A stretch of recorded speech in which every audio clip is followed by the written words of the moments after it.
What's up? As you can see from the title of the live stream, today I'm teaching you guys how to play Card Fight Vanguard.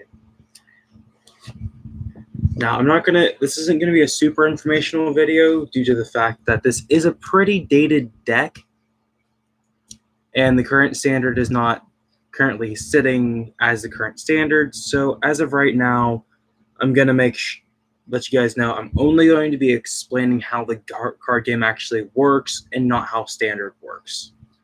All right. So first off, let's talk about the cards in the deck. Unlike Yu-Gi-Oh, this deck is comprised of all 50 monster cards. Now, you can see this here. I'll get to this in a sec. Each card is set up through a grade from 1 to 4, and you have to have a healthy balance of each. There's also these cards known as triggers, but I'll get to that later. So, actually, I'll get to that now. So, there's draw triggers, stand triggers, heal triggers, draw, heal, stand, and critical. And I'll explain each of them in more depth now. So a stand trigger allows you to, after you've attacked, stand your vanguard again, which allows you to, basically when you attack, you tap the card like in Magic the Gathering by turning it sideways, and that counts as an attack, basically. And a stand trigger will flip this in. I'll explain how triggers work going forward, but as of right now, let's just actually show off how to actually play, because the only real way you're going to learn the game is by experience. I could sit here and explain things for hours, but without playing the game, you wouldn't know. And you can follow along because that's how I learned.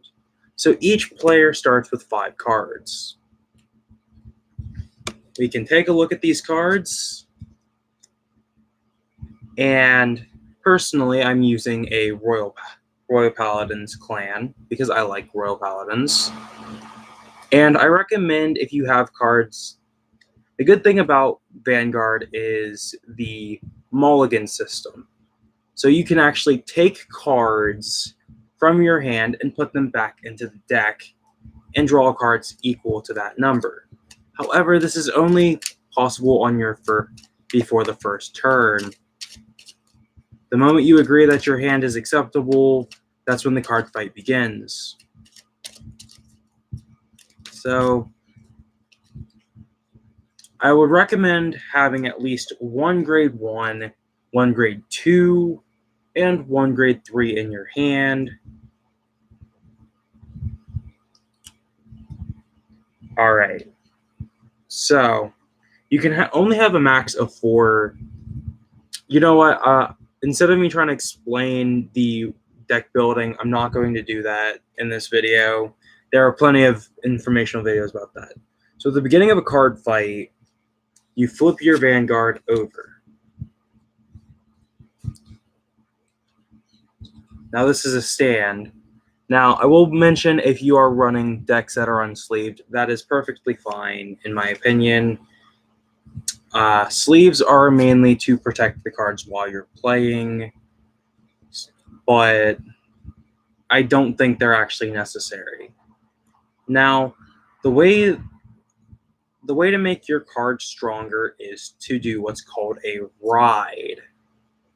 Now, I will not be explaining stride in this video, but I will be explaining how riding works. So riding the Vanguard allows you to grade it up by adding the same grade or higher, being grade 1 or 0. Basically, if you start at 0, but you can see the grade of the card right there being numbered 0 to grade 1.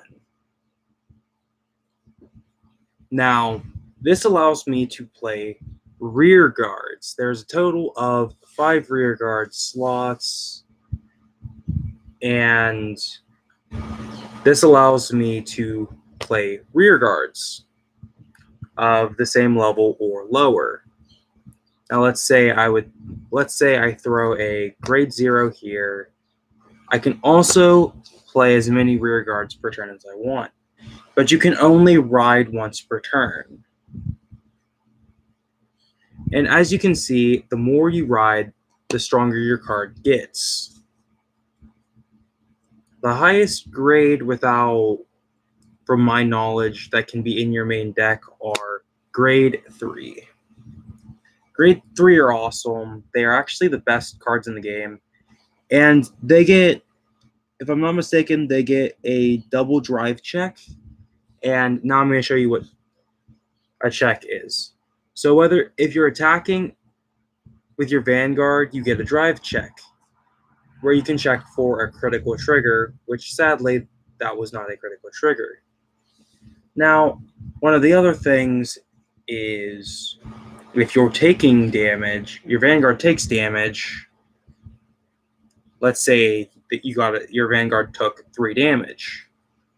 You check, critical trigger goes to the vanguard, and you place it here.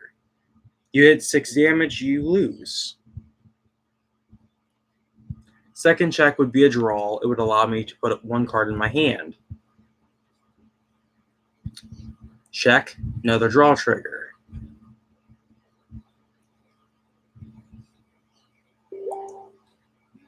There's also another draw trigger. I was hoping I would pull either draw a heal trigger. Okay, so heal triggers allow you to cop 1 damage, basically. And there's other things in the game, but there are far more skilled players than me at explaining this stuff. So I'm not going to go too heavily into that. However, for new beginners, this should be everything you should need to know as of starting the game. I recommend actually looking up videos on how the game's played. And by the way, when you start a game, you can use trigger cards as your starting vanguard or a vanilla like this one. This is my personal start because that allows me to have all of my triggers in my deck. But yada, yada, yada. Anyways, I hope this was enough information for y'all. Hopefully, I'll actually get to play a game of Vanguard with someone in the future on the channel, as well as Yu-Gi-Oh! And by the way, this video was sponsored by Souls Taker. He was the reason I have these sleeves, and I'm using my Sword Art box, and I'm going to openly state that everything that was ordered is quality. The Bushiroad cards are awesome. They've actually got a really cool metallic gloss kind of style, like sheen to the card itself, but I really liked these sleeves, so I had to have these sleeves. With all that being said, thanks guys. Peace out.